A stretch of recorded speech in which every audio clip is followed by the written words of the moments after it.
देख रहे हो जो इलेक्शन हुआ है उसमें तो ऐसा नहीं लग रहा है कि ये 400 पार हो सकते हैं। हाँ हाँ, ये तरीके के लोग रहते हैं, हिंदू मुस्लिम सिख ईसाई, अलग अलग कितनी भाषाएं बोली जाती हैं, लेकिन जो सेक्युलरिज्म का नारा है वही इस देश को, इन लोगों को बांध के रखता है और आपस में जो है मोहब्बत और प्यार पैदा करता है। अभी हम लोग ये आजमगढ़ में हैं, यूपी में आजमगढ़ में मुबारकपुर टाउन के सिकठी गांव में हम लोग, मतलब सिटी से करीब ही है। और जैसा कि आप जानते हैं कि इलेक्शन का टाइम चल रहा है, 3 चरण जो है लोकसभा इलेक्शन का हो चुका है।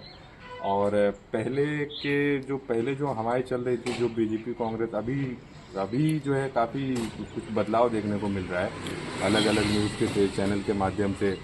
और लोग अभी जो विश्वास कर रहे हैं, और अभी विश्वास कर रहे हैं सोशल मीडिया पे, ज़्यादा यूट्यूब वगैरह देखना चाह रहे हैं। मेन एक्सट्रीम जो मीडिया है वो कहीं ना कहीं वो, मतलब उनके व्यूज़, उनके दर्शक कम होते जा रहे हैं। तो बस यही है कि अभी हम लोग चर्चा करेंगे, कुछ लोगों से बातचीत करेंगे और ओपिनियन जानने की कोशिश करेंगे कि क्या माहौल है, क्या सरकार बन सकती है, मुबारकपुर का क्या माहौल है, आजमगढ़ का क्या है, और पूरे इंडिया का क्या माहौल है, और क्या लगता है जनता को, और हमारे ये सिकठी गांव के लोगों को क्या लगता है। दो दिग्गज लोग हैं यहाँ पे, आइए मिलाते हैं उनसे।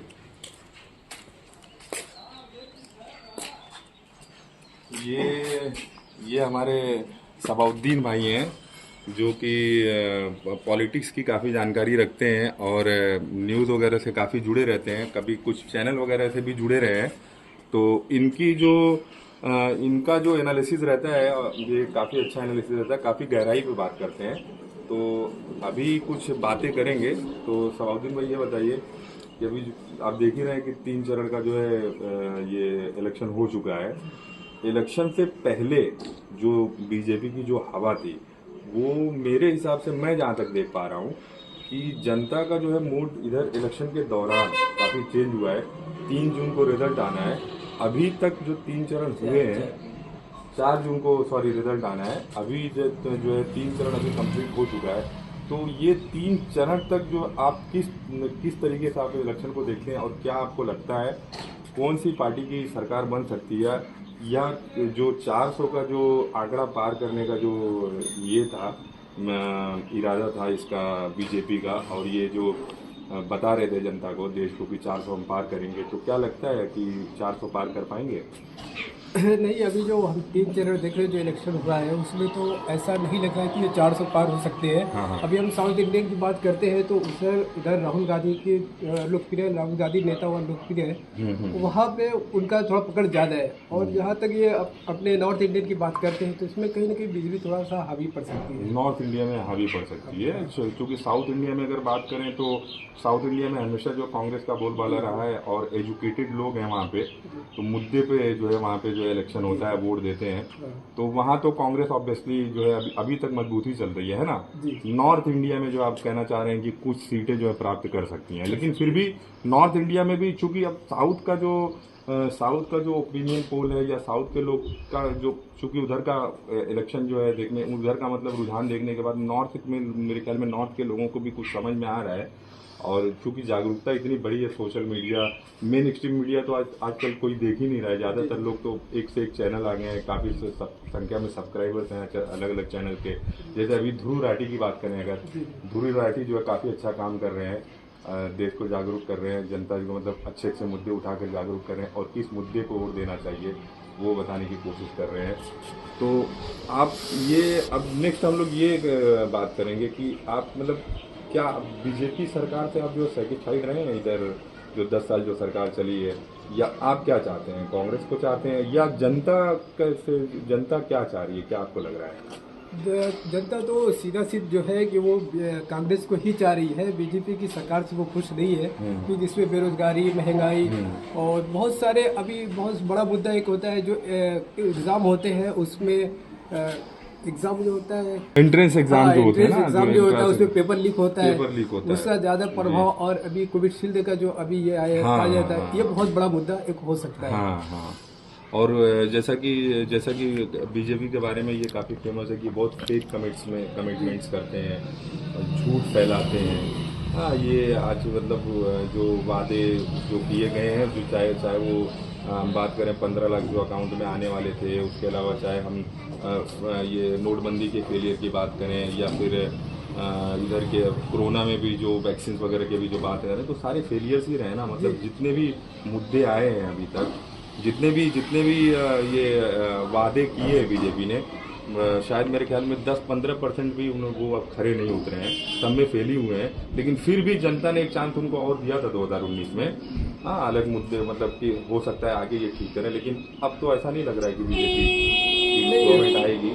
या अब क्या आपको लग रहा है, कैसा क्या आपसे? नहीं, अभी तो बहुत मुश्किल है। जो ये 400 का नारा दे रहे, 400 पार का नारा दे रहे हैं, ये अब बहुत मुश्किल है। ये मुश्किल है, हाँ, ये मुश्किल है। और आगे अभी देखा, हकीकत यही है कि 400 का जो नारा है ये बहुत मुश्किल हो गया है। ये मेरे ख्याल में ये तो वैसे तो बीजेपी फेल थी, बीजेपी को तो ये लग रहा था कि हम लोग ये जाने वाले हैं, लेकिन तो ये 400 जो एक है ना, लोगों का माइंड वॉश करने के लिए कि इस बार हम लोग 400 पार आ रहे हैं। 400 पार आ रहे हैं मतलब कि और कोई दूसरी पार्टी है ही नहीं, तो लोग ये सुन के हमें ही वोट दें। वो ये सोचे कि 400 जब इनकी आ रही है तो इनको ही दें वोट। लेकिन अब चूंकि यूट्यूब चैनल के माध्यम से, न्यूज़ के माध्यम से, या बहुत सारे ऐसे जागरूकता ऐसा कुछ प्रोग्राम वगैरह चलते रहता है, अब लोगों को ये समझ में आ रहा है कि नहीं, लेकिन जो 400 का जो नारा था वो फेक था।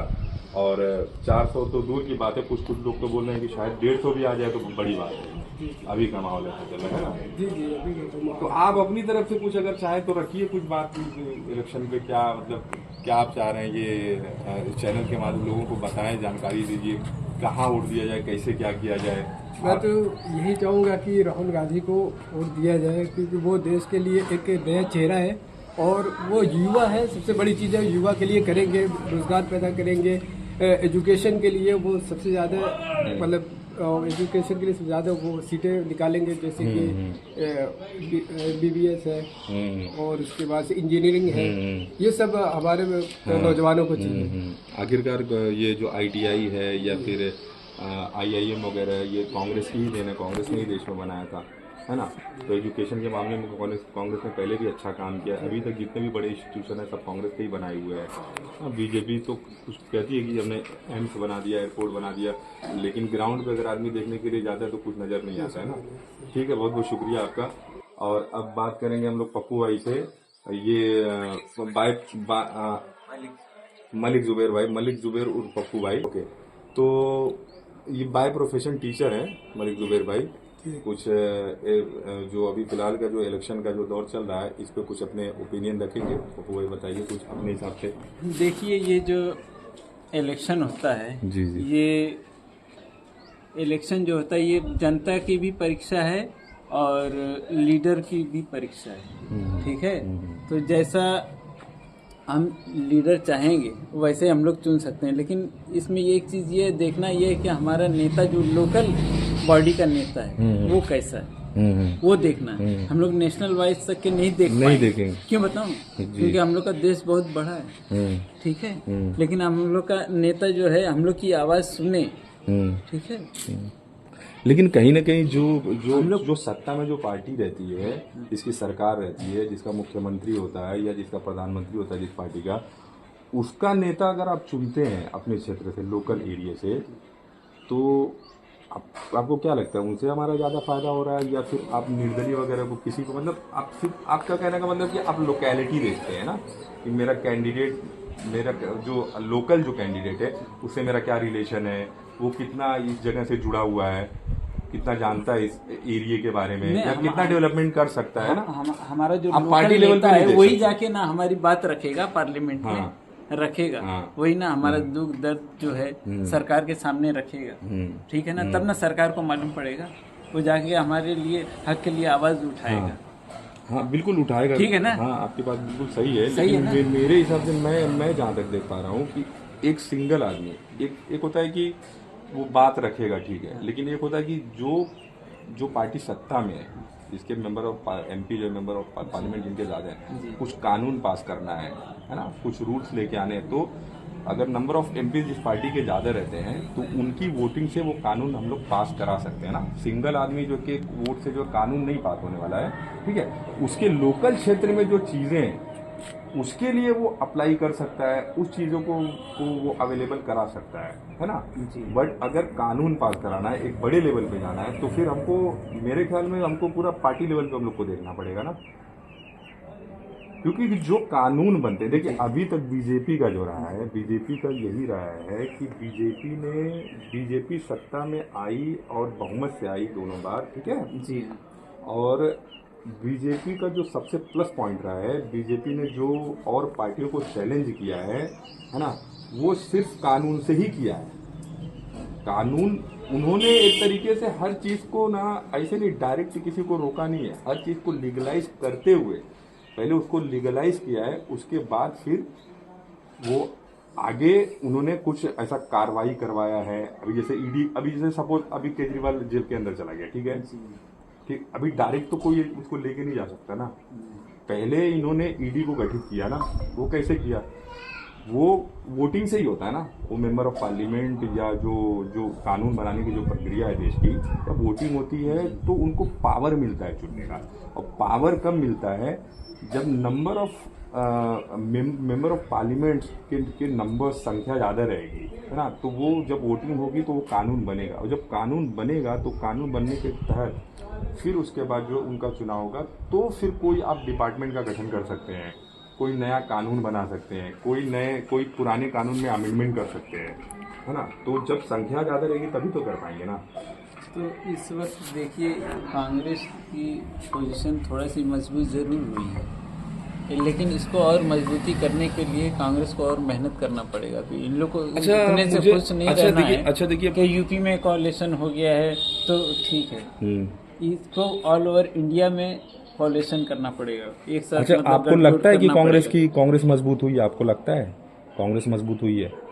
मजबूत, थोड़ा सी मजबूत हुई कैसे है। लगता है, कब से आपको ये फील हो रहा है कि कांग्रेस मजबूत हो गई है? मजबूत यही हुई उत्तर प्रदेश के ही बेस पे मैं कह रहा हूँ कि हो सकता है इस बार अगर जो है, हाँ, और देखिए कम से कम- और मेरे हिसाब से अगर उत्तर प्रदेश की अगर आप बात कर रहे हैं, तो उत्तर प्रदेश में अगर आपको ये फील हो रहा है कांग्रेस मजबूत हुई है, तो अदर स्टेट में कांग्रेस यकीनन मजबूत हुई होगी।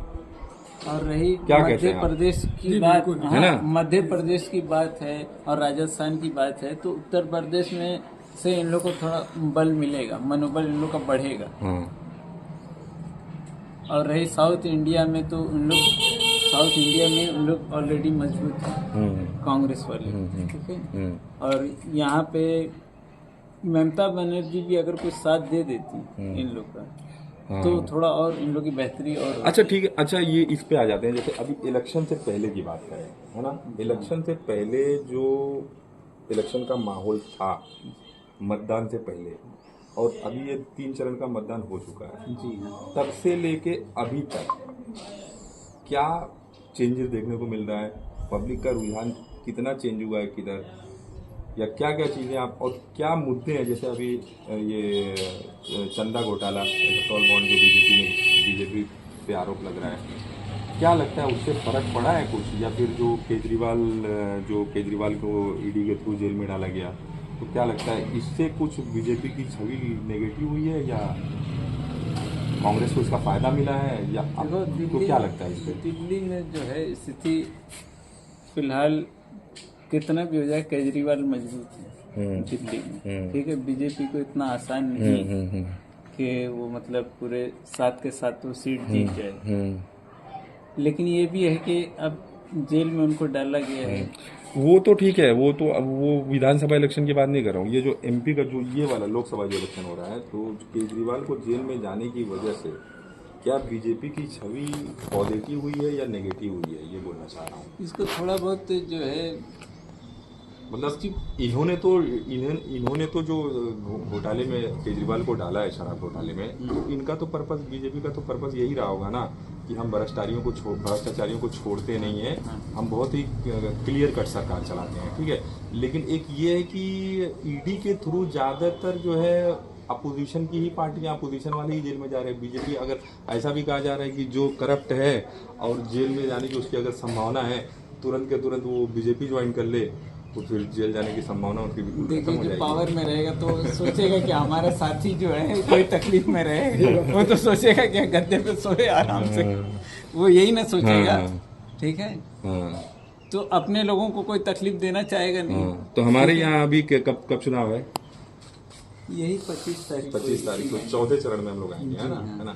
हाँ। यूपी में, है ना? अच्छा, बहुत ही महत्वपूर्ण चुनाव है ये जो ये वाला चरण है बीजेपी के लिए मेरे ख्याल में 79-80 सीटें होंगी ना, मतलब 80 सीट पे चुनाव होगा ना ये। हाँ, उत्तर प्रदेश में चुनाव मतलब पूरे 80 सीटें हैं।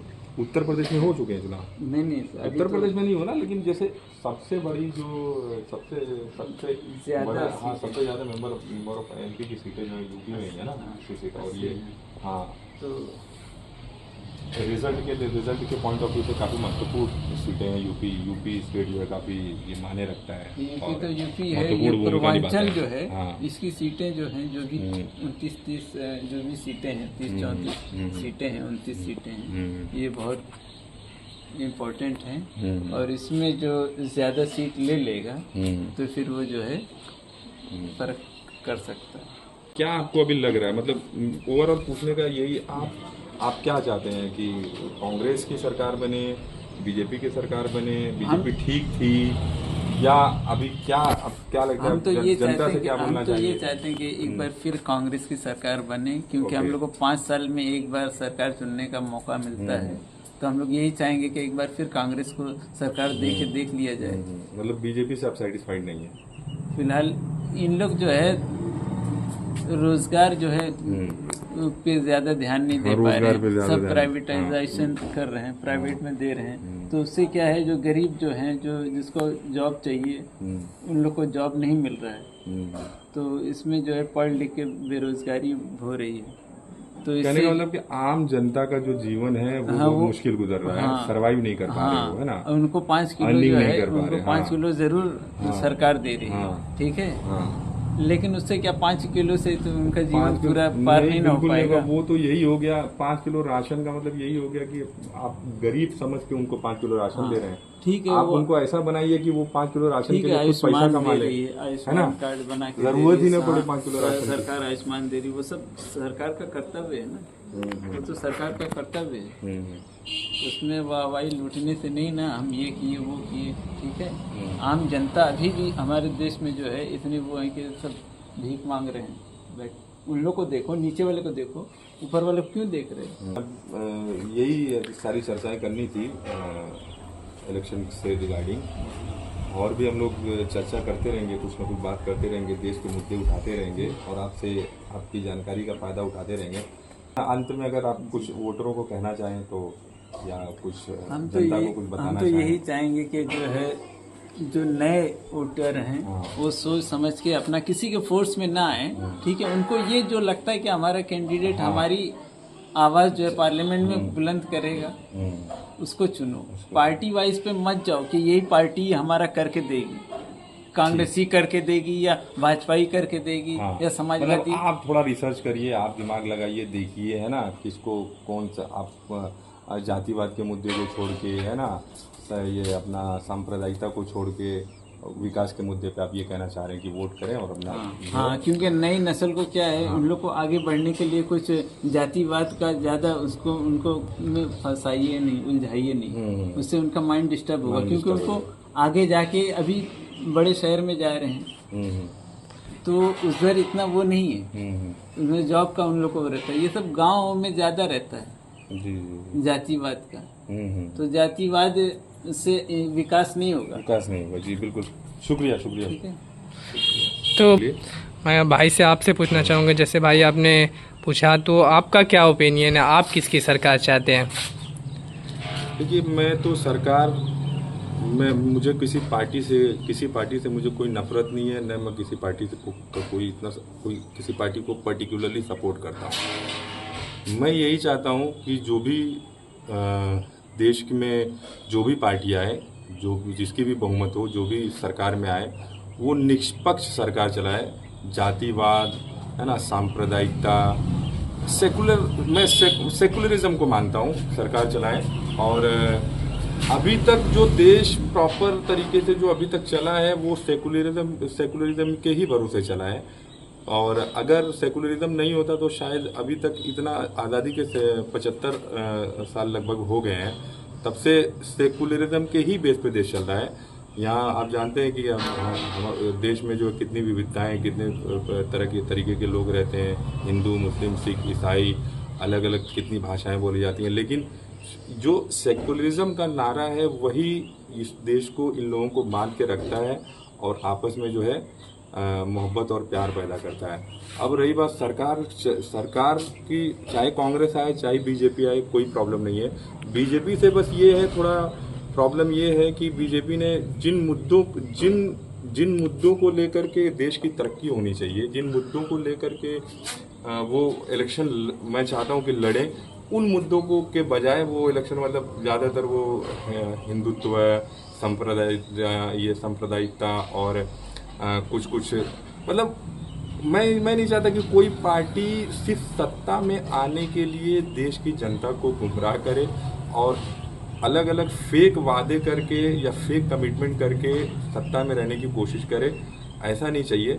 पार्टी कोई भी हो वो सबके बारे में सोचे, चाहे हिंदू, मुस्लिम, सिख, ईसाई, एजुकेशन और देश की तरक्की के बारे में सोचे और ऐसा कानून लेके आए, ऐसे सिस्टम से सरकार चलाए जिसमें लोगों की जिसमें लोगों को रोजगार मिले और लोग जो है खुशहाल हों, आगे तरक्की करें और पूरा हमारा देश तरक्की करे। बाकी ऐसा कोई पार्टी विशेष से मेरा कोई इतना ये नहीं है, कोई भी सरकार में आए।